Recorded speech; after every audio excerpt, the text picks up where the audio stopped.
Grabe, ramdam na ramdam natin yung lungkot ni Papa Eds. Kasi ba naman, tingnan nyo naman yung background niya. Tapos yung music. Tapos nag-iisa pa siya. Ayan, pero bago natin i-continue yung ating pagre-reaction kung bakit nga ba nag-iisa dyan si Papa Eds at ang lungkot-lungkot. Ramdam na ramdam talaga natin. Syempre, mega love shout out sa ating ama ng Kalingap, Kuya Bal Santos Matubang, Ate Edna Vlogs at Kalingap Rab. Ayan, support natin yung kanilang mga channel. At syempre, support natin ang lahat ng Team Kalingap. Kaya tara, samahan niyo ako manood. Pero syempre, alamin muna natin kung bakit nga ba nandun si Papa Eds na malungkot. Tara, keep on watching. Hindi na lang ito ng isang condition.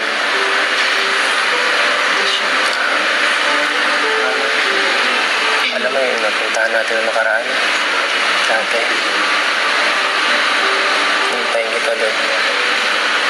Kung napanood nyo to, at sigurado naman ako napanood natin tong lahat. Grabe ang lungkot-lungkot. Bigla naman na yung balahibo ko. Parang biglang bumalik yung alaala nung yung vlog nilang yan, di ba? Tingnan niyo naman si Beyonce, talagang napakalungkot. Parang hindi man niya gusto, pero wala siya magagawa. Kung sakali pumunta nga,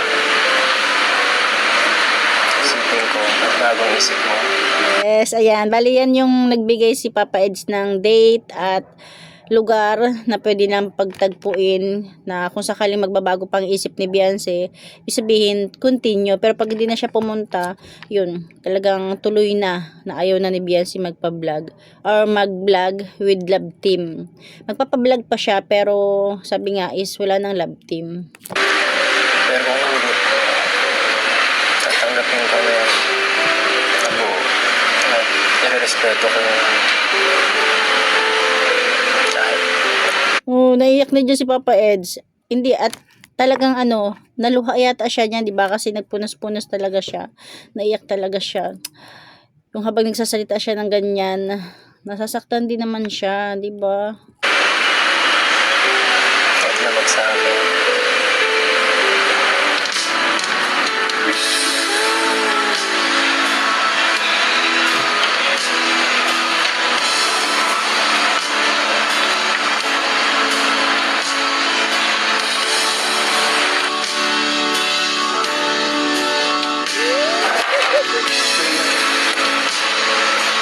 Di ba? Naluha sila parehas.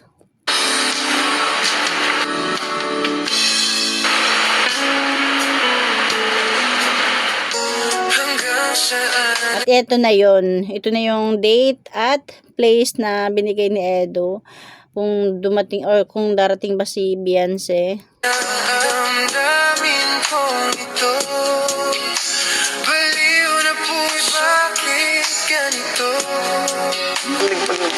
Ayan, syempre kunting alaala tayo na pinagsimulan nila. Salita. Beyonce.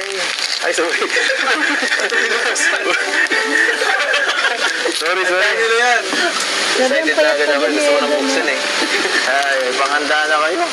Okay. Ang payat pa ni Ano Edo ang dyan, masabi mo? sabi Beyonce. Salamat. Salamat. Ano masabi mo sa akin? Ako nagbigay. Sabi ako nagtulong ako. Joke lang.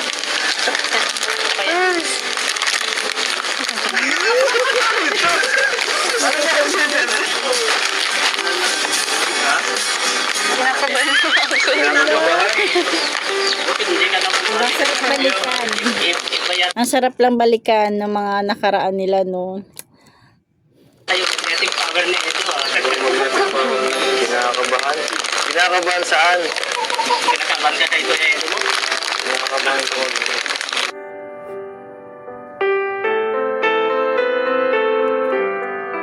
Yun ang damdam, hindi pa rin malimot ang isang katulad mo. Ayan, kung nakikita natin, paalis na si Edo kasi halos maghapon siya naghintay kay Beyonce at walang dumating na Beyonce. Magawa kahit hanggang saan na. At ayan, pupuntahan nila Kalingap Rab si Beyonce para alamin yung kung anong dahilan at hindi talaga siya pumunta. Hi everyone! Good morning po sa inyong lahat. So, ngayon po, magkakasama kami ulit dahil papunta kami ngayon kina Biancy. Since gusto namin kamustahin at itanong din kung bakit nga ba hindi siya nakasipot doon sa supposed din na tagpuan nila ni Eds. Siyempre gusto rin nga namin matanong yung ano nga ba kasagutan doon, ba't hindi siya nakasipot. So, ayan, kasama natin. Oh, ayan po. So, love, bakit? Bakit parang tahimik ka dyan? Kinakabahan kasi ako kung ano ba yung mangyayari. Kinakabahan ako kung matitigil na ba yung EDSI o ano. Siyempre, napamahal na rin sa atin tong love team na to. Tambalang Edo at Biancy. 2 years na. 2 years mahigit na rin na pinapasaya tayo, pinapakilig,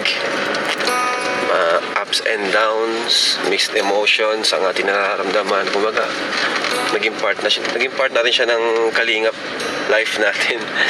Itong EDSI, like Jomcar, di ba? So, ngayon malalaman natin kung ano yung future. dito nakasalalay ang future ng EDSI. Ito kami. Ayan, bago pala sila tumuloy sa bahay nila Beyonce, sila Kalingap Rob is tumuloy kina Dr. Lab. Doon sila kumain. Hindi na natin sinama kasi nainis ako kay Dr. Lab. Para sa akin talaga, parang siya talaga yung dahilan kung bakit nahinto ang EDSI ngayon. Diba? Ayan, sa kagustuhan niya laging may laging may trending, laging may ganap, may issue. Ayan, nagkalintik-lintik na. Siguro nga, naisip ko nga baka minamanipulate ni Dr. Lab. Baka lang naman na, baka minamanipulate ni Dr. Lab yung pamilya nila Beyonce. Yung parang ano ba, parang talagang andun yung pagtanaw ng pamilya nila Beyonce kay Dr. Lab ng utang na loob. Diba? Andun talaga, parang minamanipulate. Parang feeling ko hindi nakaganda yung pagtabi ni Dr. Lab ng bahay kina Beyonce. No, kasi syempre sorry doon sa mga maki Dr. Lab. Kung maki Dr. Lab kayo, comment ka kayo sa ibaba. Para sa akin talaga isa, kung hindi man siya talaga yung pinakadahilan, isa siya sa dahilan kung bakit is wala na ngayon ng EDSI. Kagustuhan niya laging may issue, laging maingay, 'di ba? Tapos wala na siyang ginawa, puro EDSI na lang yung topic niya. Tapos lagi na lang siyang bantay sarado kay Beyonce. Siguro hindi natin maiwasan, baka doon talaga yung mga ano ni Dr. Lab na parang syempre lagi niyang kausap yung tatay ni Beyonce, nanay niya, para laging ay ewan, mahirap magsalita. Pero may mga tao kasing ganyan talaga. Simpleng mag-manipulate. Simpleng atake na hindi halata. Di pa kami na... Ano, yung personal pong buhay din ni Kuya Edo, pinapaalam na nila, tapos yung sa akin din. Tapos ayoko na pong umasa sila na yung sa amin pong dalawa na magkatuluyan po talaga kami. Kasi medyo ano din po komplikado talaga kaming dalawa. Kaya, yun po. Parang ayoko na lang pong mas sumaba pa yung pag-aasa nila sa sa EDSI na magkatuluyan. Okay. Tsaka po kuya, naapektuhan na rin po ako sa sa mga sinasabi po nila sa pamilya ko. Na wala naman pong katotohanan. Na hindi po totoo. Po kuya, sa lahat-lahat po ng pinagsamaan po namin ni Edo. Talagang totoo po ako dun.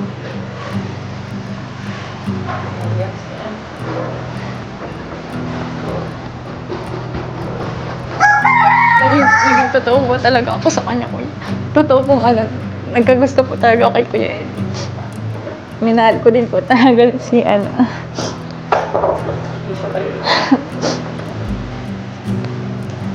lahat po yun, hindi ko po pinagsisisihan na nangyari yun sa buhay ko na yung mga banding po namin.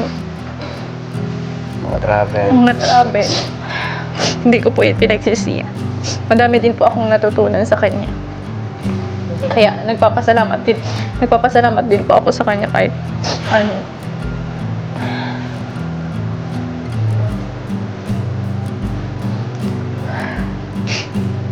Ayun, pasensya na din po kayo sa mga sa mga supporter po na po, umaasa po na magkatuluyan kami.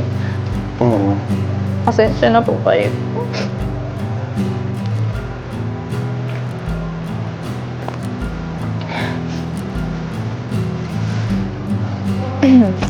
Ginusto ko man po.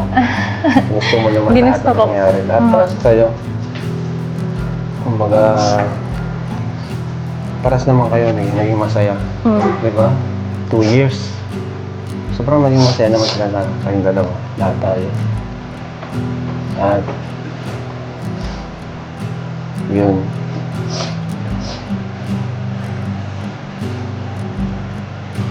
So, ano ba to? O, Dok, malungkot si Dok. Malungkot ka, Dok?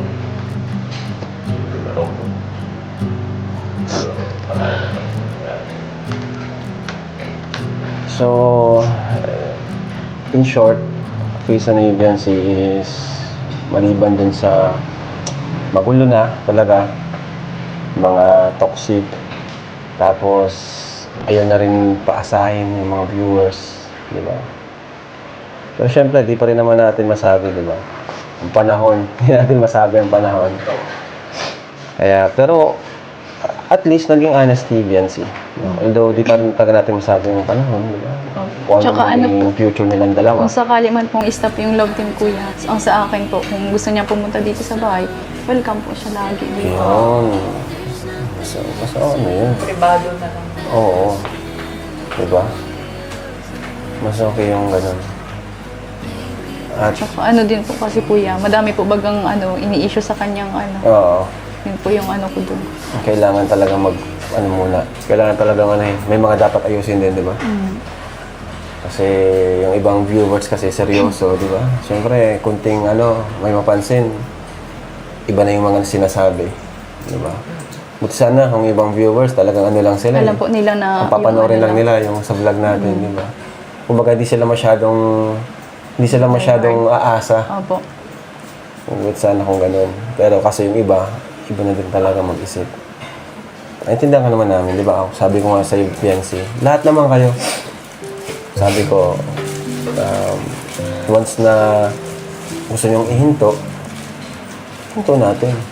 Di ba? Di ako yung takong pipilitin kayo. Kasi ito naman, tandem or love team. Ginawa natin para makatulong, di ba? Which is nakatulong naman, di ba? Sabi mo nga, wala ka namang pinagsisihan. Na-bless ka din naman, di ba? Na-bless ka talaga. Na-bless lahat. Tignan mo, may bahay siyang ganito. Nakakapag siya, travel, nakakapag-aral siya. Na-bless din po talaga. Pero syempre, hanggang doon na lang yun, di ba? Kumbaga, na-bless nga siya. Kung ang kapalit naman ay wala siyang peace of mind. Kung hindi, pa rin yun, hindi pa rin ako supportado sa mga ganun. Mas gusto ko pa rin yung tahimik yung buhay. Kahit yung blessing sakto lang. Diba? Saka, syempre, ang gusto namin para sa inyo, sa mga ka-angel, sa inyong mga beneficiary, yung maluwag sa kalooban niyo yung mga ginagawa ninyo, di ba? Siyempre, alam ko, naging mabigat din sa'yo yung mga nakaraan, yung mga nangyari nga sa mga issues na yung iba hindi naman katotohanan, yung iba parang nagdami ng marami. So, ngayon, kung ano yung decision mo, syempre, kailangan respetuhin namin yun. Kasi yun naman baga talaga yung sabi namin sa inyo nila kuya mo. Andiyan lang naman kami to guide you all. At saka yung mga ngayon, gusto namin magkaroon kayo ng peace of mind din. At yan. Saka yun, alam ko naman, saka yung mga nangyari nga, masaya rin ako manggaling sa'yo yung sabi mo, naging, natotoo naman talaga. Naging totoo ka din sa Opo, ganun. At alam ko, ganun din si Edu. Kung ano yung mga napanood nila at nakita nila, isin yung katotohanan. Sadyang may mga bagay lang talaga na hindi doon magtatapos ako ano yung kagustuhan na nila makita. Opo. Diba? So, talagang na lang, kung ano yung paruroonan nyo ba, kung talagang doon, doon, diba? Kung hindi. Kung ipagkakaloob, yun ay pagkakaloob. Ganun lang naman yun. At everything happens for a reason. Si Lord lang nakakaalam yan kung ano magiging future ninyong dalawa. Lalo sa'yo. Tsaka masaya kami na nakapag-open up ka ngayon maging mas maluwag sa loob mo. At least hindi ka na, ano ba, yung may pressure, hindi na yung parang may mga bagabag sa kalooban mo sa isipan mo. At least na-share at na yung open mo na sa amin, lalo sa mga sumusuporta sa'yo. Yun ang importante din doon, may peace of mind kayo. Thank you, Ate. Dito naman siyempre si Doc, ang scouter na ni Viancy, di ba? So, malaki ang naging papel ni Doc sa mga nangyari sa EDSI. Hanggang ngayon, 2 years to 3 years, hanggang part 98. Doc, alam ko, apektado ka sa mga nangyari, mga samahan natin, tuwing nag-vlog tayo, saya-saya, mga travel natin. Hindi ko makakalimutan yon, hindi ko talaga makakalimutan yung mga samahan natin tuwing mag-shoot tayo ng EDSI. Mga kulitan, tawanan, kilig, lahat, kompleto. Kaya masakit ito yung point na talagang iniisip ko noon pa na takot akong mangyari pero lahat naman dadaan sa ganito, yung katapusan. Ay, Dok. Sabi mo, Dok. Baka mga ganda. Biyan. Hindi ko akalain na aabot sa ganito yung nangyari sa inyo. Masakit. Dahil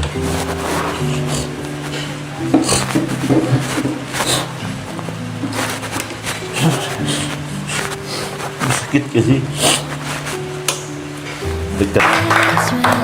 Siyempre kayo, Dr. lang po. Thank you, Doc. Bantayan mo, Doc, ha? Yan ang assignment mo ngayon. Nagtay sarado po. Bantay sarado. Alright, so thank you po and God bless and bye-bye. And Jesus loves you.